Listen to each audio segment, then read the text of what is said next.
아마 여러분께서도 자주 쓰시지는 않으시겠지만은 영어 이름이 다 하나씩은 있으시리라 생각합니다. 김장훈님 영어 이름이 뭐 있으신가요?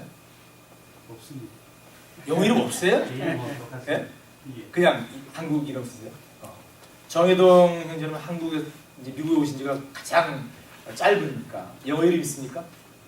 윌리엄이라고 최근에 윌리엄. 저희들 이렇게 잘 쓰지 않지만 미국에 살면서 영어 이름을 하나씩 이제 갖게 되는 경우가 있습니다. 저도 미국에 이제 얼마 되지 않았을 때 영어 이름을 하나 지었습니다. 뭐 제가 지었다기보다는 사람들이 이렇게 지어가자 하면서 지어진 건데, 아시는 분 계시겠지만 제 이름이 영어 이름이 모세스입니다. 미소를 띄우시는 분들이 계시는데 제가 감히 이 모세와 같은 그런 위대한 하나님의 사람이 되고 싶어 지은 것은 결코 아니고요. 제가 미국에 오자마자 한 작은 교회를 섬겼었는데 마침 그때 그 교회에서 성극을 올린 적이 있습니다. 근데 그 성극의 제목이 모세였어요. 그리고 이제 젊은 사람들이 없다 보니까 얼떨결에 제가 모세가 되었는데, 그러면서 뭐 거기 있는 성도님들께서 어르신들께서 그냥 모세 해라 그래서 모세스라고 이렇게 된 거예요.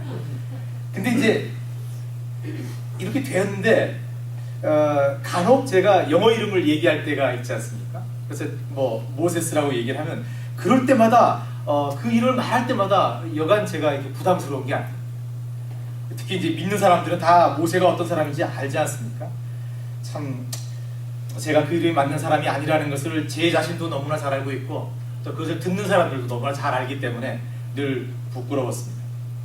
저는 나중에 성경을 이제 열심히 읽으면서 차라리 내가 잘못했다, 그냥 야곱이라고 지을 것인데 이 제이콥이라고 이렇게 지었으면 좀 나을 건데, 그 당시 제가 성경을 읽어봤을 때 이 야곱이 이 성격이나 이 불신앙적인 면이나 이 믿음이 없고 이 의심 많은 거나 이런 것들이 영락없는 제 모습이라고 생각했던 적이 있습니다. 그래서 야, 내가 제이콥이라고 지었는데 괜히 모세라고 지어갖고 참 힘든 삶을 살게 될지도 모르겠다라는 그런 불안감이 늘 있었어요.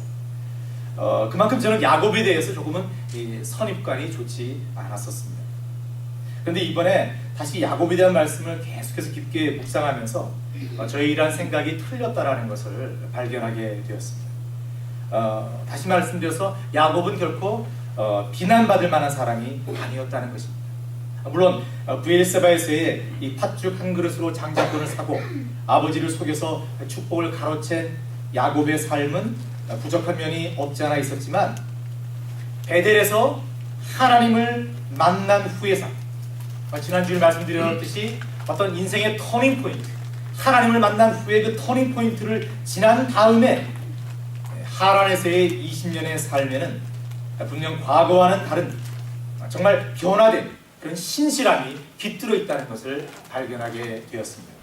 야곱은 철저히 자기중심의 삶을 살았던, 좀 심한 표현을 써서 그 이름 그대로 사기꾼처럼 살았던 그런 사람에서 하나님을 만난 후부터는 하나님의 사람으로 거듭났다라는 것을 저희들이 오늘 말씀을 통해서도 발견할 수 있다는 것입니다. 그러기에 오늘날 하나님의 사람으로 살아가고 있고 또 앞으로 하나님의 사람으로 살아가야 할 저희들은 오늘 말씀에 나타난 야곱의 모습을 통해서 과연 하나님의 사람은 어떠한 삶을 살아가야 하고 또 어떤 삶을 살게 될 것인지를 한번 찾아보는 것이 중요하다고 생각이 됩니다. 그리고 그것을 저희들이 앞으로의 신앙생활에 좋은 길잡이로 삼았으면 합니다. 자, 야곱을 통해서 저희들이 알 수 있는 하나님의 사람의 특징, 첫 번째는 하나님의 사람은 영적으로 매우 민감해야 합니다. 오늘 말씀은 이렇게 시작합니다. 1절과 2절. 야곱이 들은즉 라반의 아들들의 말이, 야곱이 우리 아버지의 소유를 다 빼앗고 우리 아버지의 소유로 인하여 이같이 거부가 되었다는 것. 야곱이 라반의 안색을 본즉 자기에게 대하여 전과 같지 아니하더라. 이 두 절의 말씀에서 재미있는 것은 1절에 야곱이 들은즉, 2절에 야곱이 본즉 이겁니다. 듣고 보았는데 야곱은 자신을 둘러싼 상황의 변화와 그 어두운 분위기를 확실히 감지할 수 있었습니다. 야곱이 점점 부유해지자 결국 악한 라반과 그의 가족들이 야곱을 시기하기 시작했다는 것입니다. 야곱은 이것을 캐치했습니다. 그리고 야곱은 이러한 문제를 하나님께 즉각적으로 기도하며 여쭈었을 것입니다. 그리고 하나님께서는 곧바로 응답하셨습니다. 말씀 3절, 여호와께서 야곱에게 이르시되 내 조상의 땅 내 족속에게로 돌아가라. 내가 너와 함께 있으리라 하신지라. 이제 드디어 하나님께서 베델에서 약속하신 야곱이 고향으로 돌아가야 할 때가 되었던 것입니다. 그리고 이러한 하나님의 명령을 받은 야곱의 반응이 어떻습니까? 말씀 3절 다음에 어떤 반응이 있습니까? 곧바로 말씀 4절, 야곱이 보내어 라헬과 레아를 자기 양떼 있는 들로 불러다가. 아마 야곱은 양들을 치느라고 라헬과 레아 그리고 자식들과 떨어져서 지냈던 것임이 틀림없습니다. 그래서 야곱은 하나님의 그 음성을 듣자마자 라헬과 레아를 자기가 있는 곳으로 불렀고 지금의 상황과 하나님의 명령에 대해서 상의합니다. 여러분, 여기까지를 한번 보십시오. 4절까지의 짧은 이 상황을 무슨 드라마로 만든다 그러면 굉장히 긴박한 상황이에요. 이 가족 전체가 어쩌면 위기에 닥칠 상황인데 그 상황에 그 음악 쫙 깔리면서 아주 분위기가 아주 찝찝한 거예요. 뭔가 위기가 있을 것 같은 거예요. 근데 그걸 야곱이 캐치를 하고 하나님께 기도하고 하나님께서 말씀하시고 아내들을 부르고 뭐 이러한 것들이 굉장히 아주 긴장감이 팽팽하게 이렇게 느껴지는 그런 상황이라고 볼 수 있습니다. 그런데 바로 이러한 급박한 상황에서의 야곱의 행동을 한번 보십시오. 야곱은 참으로 영적으로 민감했기에 주위 사람들의 변화를 통해 위기를 감지했고 또 이것을 하나님께 아뢰었고 하나님의 음성을 들었고 또 그 명령에 즉각적으로 순종하기 시작했다는 것입니다. 결국 예전에 잔머리를 굴리면서 부엌에서 한가롭게 팥죽을 쓰던 야곱과는 전혀 다른 모습의 야곱을 저희들은 발견할 수 있습니다. 야곱이 이제 하나님의 사람으로 변화되었다는 것을 저희들은 확실히 찾아볼 수 있습니다. 마찬가지로 하나님의 사람인 저희들은 바로 야곱과 같이 영적으로 민감해야 됩니다. 여러분, 저희들 주위의 상황과 환경과 또 사람의 변화에 늘 관심이 있어야 되고 그 어떤 변화가 혹시 하나님께서 저희들에게 주시는 영적인 사인이 아닌지 영적인 메시지가 아닌지를 늘 확인하고 판단할 수 있어야 됩니다. 또 이를 두고 하나님께 기도해야 됩니다. 나아가 하나님께서 또 말씀을 통해서 큐티를 통해서 동역자들의 입술을 통해서 저희들에게 말씀하실 때 그것이 하나님의 음성인지를 확실히 구별할 수 있어야 합니다. 그리고 하나님의 음성이고 하나님의 명령이라는 판단에 섰을 때 저희들은 야곱처럼 즉각적으로 순종할 수도 있어야 하는 것입니다. 그만큼 저희들도 오늘 말씀의 야곱처럼 하루하루를 아주 팽팽한 영적 긴장감을 유지하면서 살아가야 한다는 것입니다. 저희들의 일상생활이 바빠서 저희들에게 닥친 여러 가지 일들 때문에 그런 영적 긴장감을 놓치면 여러분, 주위에 어떤 한 사람이 영적으로 지금 다 죽어가고 있음에도 저희들이 무심코 넘길 때가 있을 것입니다. 그 사람이 매일같이 눈물로 하루하루를 보내고 있는데도 저희들은 그 사람은 아무 일도 없는 것처럼 그렇게 그냥 여기면서 살아갈 때가 많은 것입니다. 교회가 막 부흥하던 교회가 위기가 오는 것은 여러분 어떤 무슨 큰 일이 뻥 터져서 위기가 오는 것이 아닙니다. 저희들이 이런 영적 이 긴장감을 놓쳤을 때 많은 교회 성도들 중에 단 한 사람이 영적으로 실족하여 너무나 아픈 상황에 처해 있을 때 그것을 돌아본 사람이 아무도 없었을 때 목회자를 포함해서 그랬을 때부터 이 교회에 누수가 시작되기 시작하는 것입니다. 그러기에 여러분, 저희들이 신앙생활하면서도 항상 이 긴장감을 갖고 있어야 됩니다. 그리고 저희들 스스로에게만 관심을 갖는 것이 아니라 저희들의 주변 환경과 상황과 그 변화를 항상 저희들은 눈여겨봐야 되고 하나님, 이것이 이런 지금 변화가 저분이 있는 것 같은데요. 하나님, 혹시 다른 일 없는 건가요? 저분 괜찮으신 건가요? 이런 기도를 늘 드려야 하는 것입니다. 하나님, 이런 교회에서 이런 일이 있었는데요. 이것은 혹시 저희들 교회에 어떤 하나님께 주시는 영적인 메시지가 아닙니까? 저희들이 뭔가 잘못한 게 있지 않습니까? 저희들이 무슨 회개할 게 있지 않습니까? 항상 그렇게 여쭙는 그런 긴장감을 갖고 있어야 된다는 것입니다. 그리고 하나님께서 말씀의 선포로 또 저희들이 말씀을 읽을 때마다 또는 어떤 영적으로 민감했던 그런 동역자들이 얘기할 때 그런 것들을 정말 진심으로 받아들이고 스스로 저희들이 하나님의 말씀에 순종해야 되는 것입니다. 한마디로 저희들은 깨어있는 삶을 살아가야 한다는 것입니다. 여러분, 친목회 같은 거나 무슨 개모임 같은 것은 다른 거 실컷 하다면 와서 저희들끼리 놀고 목회할 수 있어요. 그리고 또 가서 딴 일 할 수 있어요. 그런데 여러분, 저희들이 예배 드리는 것과 저희들이 살아가는 삶과 저희들은 그렇지 않습니다. 저희들은 그 모든 것들이 하나로 연결되어 있습니다. 나가서 살아가는 그 삶도, 예배당에서 하나님께 예배 드리는 그것도, 모든 것들이 영적인 그 상황에서 계속 일어나고 있는 하나님의 일이라는 것을 저희들이 잊으면 안 된다는 것입니다. 그래서 사도 베드로가 이렇게 얘기했습니다. 베드로전서 5장 8절에서 근신하라, 깨어라, 너희 대적 마귀가 오는 사자같이 두루다니며 삼킬 자를 찾나니라고 얘기했던 것입니다. 저희들이 이런 긴장감을 놓치면 저희들은 언제나 그러한 공격을 받을 수 있다는 것을 저희들은 생각해 봐야 하는 것입니다. 야곱이 영적으로 민감하지 않았으면 대놓고 당했을 것입니다. 다 뺏기고 또 다른 20년을 살아야 했을지도 모릅니다. 그러나 야곱은 깨어 있었기 때문에 그 위기를 하나하나 미리 준비하고 극복할 수 있었던 것입니다. 둘째, 하나님의 사람은 자신이 맡은 바 일에 최선을 다하고 또 인내하는 사람입니다. 말씀 6절, 그대들도 알거니와 내가 힘을 다하여 그대들의 아버지를 섬겼거늘. 야곱은 그야말로 최선을 다해서 힘을 다해서 라반을 섬겼습니다. 사실 오늘 말씀보다 야곱이 20년 동안 어떻게 살았는지에 대해서는 31장 그 뒤에 36절부터 이야기가 더 자세하게 야곱의 입술로 통해서 나옵니다. 여러분, 한 장 넘겨볼까요?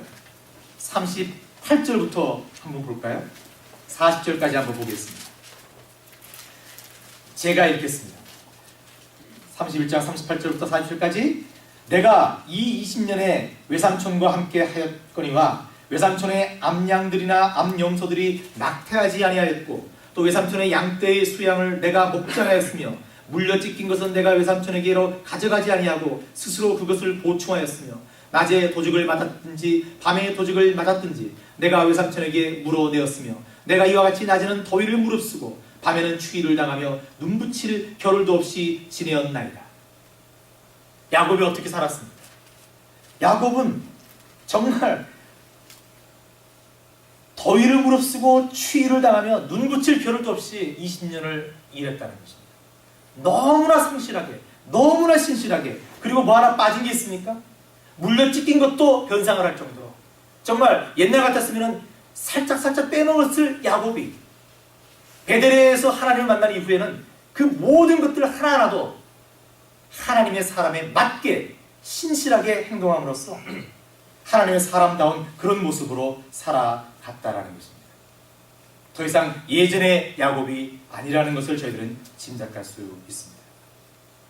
즉, 하나님의 사람은 오늘 말씀의 야곱처럼 하나님께서 주신 바로 지금의 일, 지금 저희들에게 떨어진 그 소명에 신실하게 최선을 다하는 사람이어야 합니다. 그러기에 저희들도 예수님 믿기 전과 후의 삶이 당연히 달라야 하는 것이고, 예수사랑교회를 섬기기 시작한 후의 삶이 변화가 있어야 하는 것입니다.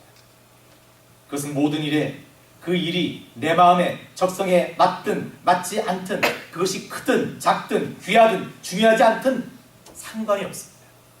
하나님께서 지금 저희들에게 맡기신 바로 그 일에 온 마음을 다해서 감당하는 그런 자세와 그런 신실함을 하나님께서는 보신다는 것입니다.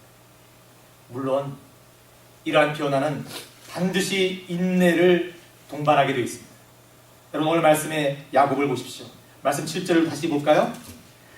그대들의 아버지가 나를 속여 품삯을 10번이나 변역하였느니라. 그러나 하나님이 그를 금하사 나를 해치 못하게 하셨으며. 여러분, 아주 지독한 야곱을 그보다 훨씬 더 지독한 라반이 무려 10번이나 속였습니다. 여러분, 히브리에서 10번이라는 것은요, 그냥 단순히 10번이 아니라 10번보다 훨씬 많은 숫자를 얘기할 때 대표적으로 10번이라는 단어를 쓰는 거예요. 그러니까 라반이 야곱한테 20년 동안 10번을 속인 것이 아니라 수도 없이 속였다라는 거예요. 여러분 어떻게 속였습니까? 참 재밌잖아요. 계약을 했죠. 계약을 했는데 그 계약을 계속 어기는 겁니다. 그죠? 제일 처음에 계약할 때는 아롱진자, 검은자 뭐 이렇게 그런 애들 다 주겠다고 얘기했어요. 근데 그 계약을 바뀌잖아요. 이제 검은자만 네 거 해. 그러다 또 검은자만 쭈루루 나니까 야 그거 말고 아롱진자 네 거 해. 이런 식으로 계속 바꾸는 거예요. 그런 라반이었어요. 근데 중요한 것은 이러한 라반에 대한 야곱의 태도입니다. 야곱은 단 한 번도 라반에게 대항하지 않았습니다. 그는 그저 꾹 참고 하나님께 주신 이 상황과 환경을 견뎌냈습니다. 왜냐하면 야곱은 어떠한 상황에서도 하나님께서 자신과 함께 하심을 굳게 믿었기 때문입니다. 여러분 한번 나중에 찾아보십시오. 야곱이 베델의 하나님 이후에 얼마나 하나님과 함께라는 단어를 그렇게 정말 즐겨 썼는지를 한번 찾아보십시오. 너무나 많이. 야곱은 그거 하나만 붙들고 살았어요. 그래서 지금 좀 억울하고 지금 말도 안 되는 얘기를 하고 누가 나에게 정말 억울한 누명을 뒤집어 씌우는 그런 한이 있더라도 하나님께서 함께 하고 계신다 라고 믿고 그것을 참아냈던 것입니다. 여러분 이것이 하나님의 사람의 모습입니다. 그러게 저희들도 지금 저희들에게 주어진 어떤 환경과 상황만을 불편하거나 한탄하지 말고 야곱처럼 좀 인내하고 그저 맡은 바 각자의 일에서 기쁨으로 최선을 다하는 모습이 있어야 한다는 것입니다. 저희 교회가 점점 좁아질 것입니다. 그렇죠? 감사한 거죠? 네, 아멘. 정말 필요해요. 그러니까 많은 분들이 오셔서 어쩌면 정말 중직자 여러분은 토요일 모이십시오 해서 뭐 예배를 따로 드려야 할지도 몰라요. 그런 역사가 있기를 바랍니다. 네. 그렇게 우리 예수사랑교회가 많은 영혼들을 구원하기 바랍니다. 그런데 그 불편함도 한 사람의 영혼이 구원된다는데 얼마든지 감수할 수 있는 거 아니겠습니까? 한 끼 굶으면 어떻습니까? 뭐 샌드위치 별로 안 좋아하는데 주일날 와서 샌드위치 먹으면 어떻습니까?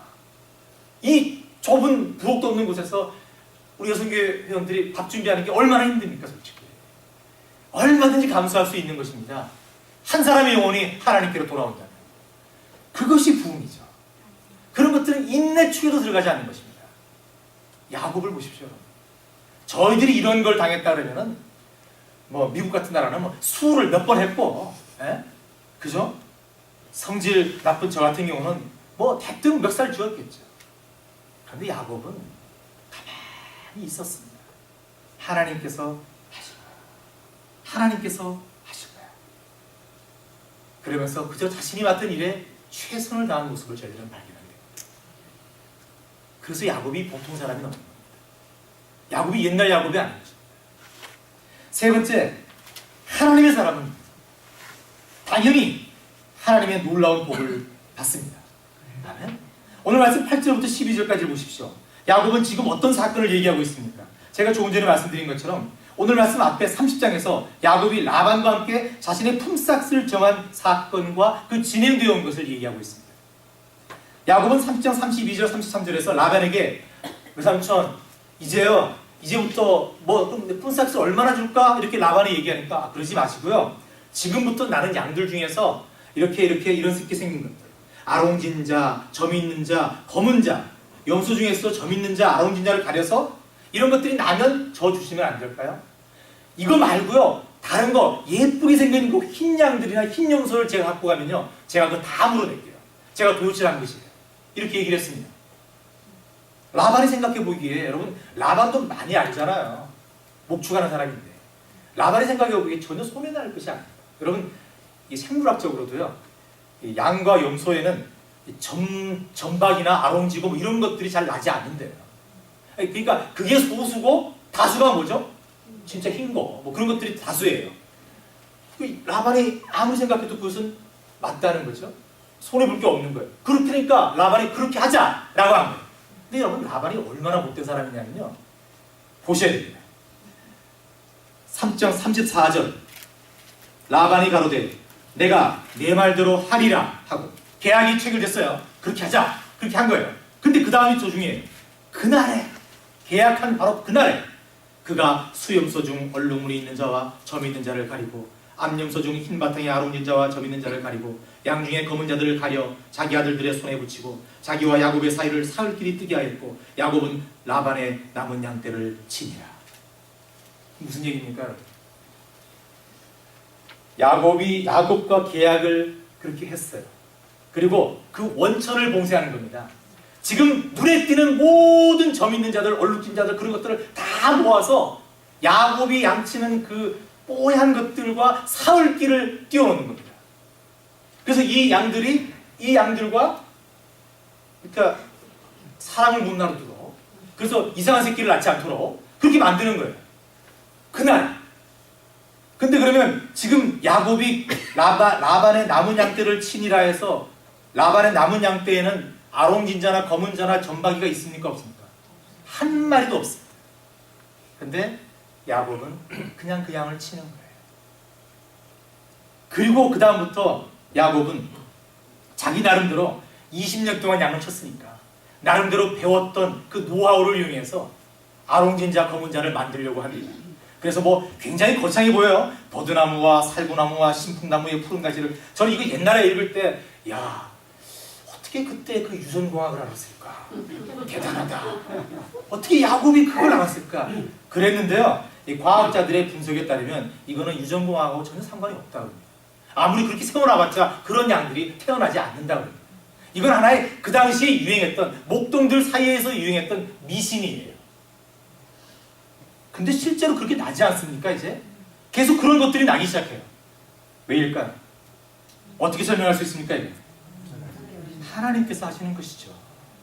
야곱이 한 것이 아닙니다. 야곱은 그냥 그렇게 세워두면 되지 않을까. 그래서 한 마리라도 생기면 감사하겠다. 그런 생각으로 열심히 뭐 나무 깎아서 말이죠. 열심히 세워두고 물에도 뭐 약 타고 뭐 한 거예요.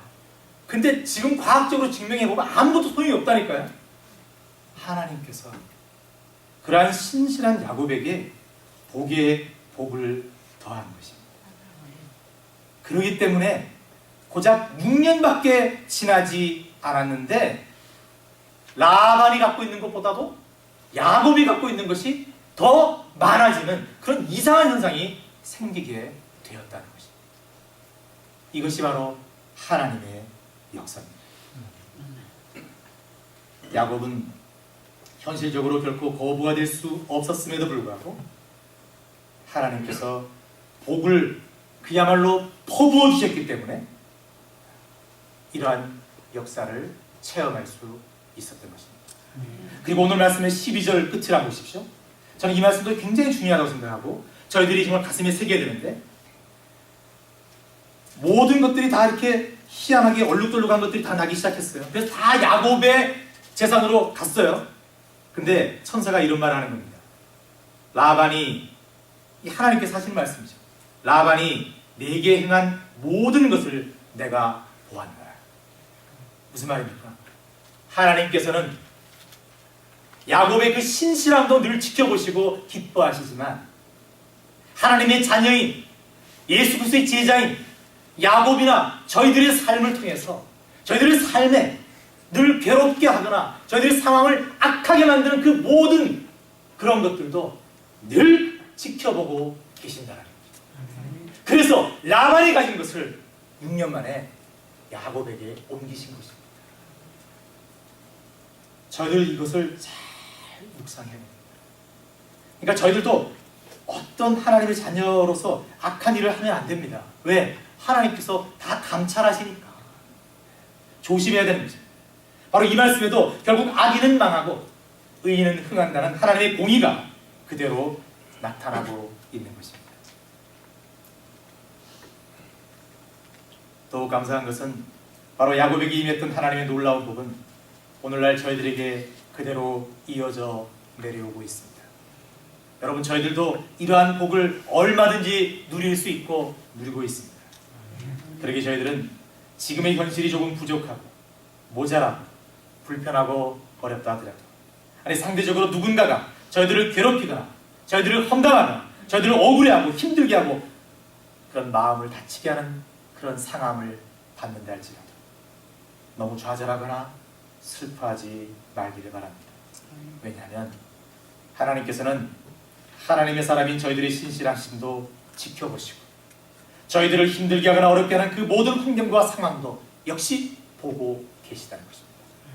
반드시 하나님께서는 하나님의 공의대로 그것을 심판하시고 그 화와 그 걱정과 그 염려를 복으로 돌려주실 때가 분명히 온다는 것입니다. 여러분, 오늘 저희들은 20년간 일해왔던 하란을 떠나서 이제 고향으로 돌아가려 작정하는 야곱의 모습에서 과연 하나님의 사람은 어떠한 삶을 살아야 되고 또 하나님으로부터 어떤 복을 받는지에 대해서 슬쩍 살펴봤습니다. 분명히 말씀드리지만 이러한 야곱의 모습은 바로 저희들의 모습이기도 합니다. 그러기에 하나님의 사람인 저희들은 이 세상을 살아가고 하나님의 소명을 감당할 때 첫째, 더욱 영적으로 민감해져서 주위의 환경과 변화를 잘 파악하고 아울러 하나님의 음성과 계획을 잘 따르고 순종해야 합니다. 둘째, 저희들은 지금 각자 자신에게 주어진 상황과 맡겨진 바 일에 최선을 다하는 삶을 살아가야 합니다. 그리고 저희들이 이러한 삶을 살아가게 될 때 하나님께서 저희들에게 놀라우신 복과 은혜를 부어주신다는 것을 굳게 믿어야 합니다. 아멘. 여러분, 오늘 말씀의 마지막 부분 14절부터 16절까지를 한번 보십시오. 아주 재미있는 상황이 발견됩니다. 조금 전까지 30장에서 야곱을 사이에 두고 집안이 풍비박산이 날 정도로 라헬과 레아는 싸웠습니다. 자식 많이 낳기 경쟁을 벌였습니다. 그래서 야곱의 사랑을 받고 싶어서 난리가 났었습니다. 합한채를 갖고 성경에는 그렇게 나와 있지 않지만 거의 머리를 쥐어뜯다시피 할 정도로 싸웠습니다. 그런 사람들이었습니다. 가정이 말이 아니었습니다. 그런데 오늘 야곱의 하나님의 뜻을 전달하자 라헬과 레아가 전적으로 같은 방향을 바라보고 있는 것을 발견합니다. 어떻게 라헬과 레아의 모습이 이렇게 바뀔 수 있습니까? 어떻게 이 사람들이 머리 쥐어뜯고 싸우다가 갑자기 아버지를 떠나도 좋으니 하나님께서 명하신 대로 하자라고 이런 고백을 할 수가 있습니다. 그것은 바로 야곱의 모든 삶 그리고 자신들의 삶에 함께 하신 하나님의 은혜를 이들도 이제 깨달아가기 시작했다는 것입니다. 그리고 그 하나님을 의지함을 입술로 고백하는 그리고 순종하려는 하나님의 사람 야곱에게 강한 신뢰감을 느꼈기 때문입니다. 이렇게 흔들리지 않는 믿음에 하나님의 사람은 다른 사람들에게도 신뢰를 주고 긍정적인 영향을 끼칩니다. 그러기에 여러분, 아무쪼록 저희들 모두 이 예수사랑 교회는 저희들만의 복을 위해서 쫓아가는 그런 사람들이 아니라 오늘 말씀의 야곱처럼 앞으로 더욱 세상 사람들과 지역에 좋은 영향을 끼치고 나아가 저희들의 삶을 통해서 복음을 전달하고 하나님 나라를 확장해 나가는 그런 신실한 하나님의 사람들이 다 되기를 간절히 바랍니다. 아멘. 고백하십시다. 저희들 모두는 야곱과 같은 하나님의 사람들입니다. 기도하겠습니다. 하나님, 감사합니다. 저희들은 야곱의 잘못된 점만 바라보면서 저희들의 알량한 인격과 비교해 본 적이 참 많았습니다. 하지만 저희들이 오늘 말씀을 통해서 바라본 야곱은 저희들과 감히 비교할 수 없을 정도의 믿음의 사람이고 하나님의 사람입니다. 하나님이 이제 저희들이 야곱을 닮기를 원합니다. 하나님 사람됨을 저희들이 닮기를 원합니다. 그리하여 저희들을 통하여 하나님 앞으로 세상 사람들이 돌아오고 저희들을 통하여 예수사랑교회가 부흥되는 역사가 나타나기를 소망합니다. 하나님 저희들에게 힘 주시고 능력 주시고 무엇보다 확실한 믿음 주셔서 이 소명을 능히 감당할 수 있도록 도와주시옵소서. 하나님의 은혜에 감사하며 예수님 성령이여 임하소서 메마른 나의 심령 위에 주님의 적셔 주옵소서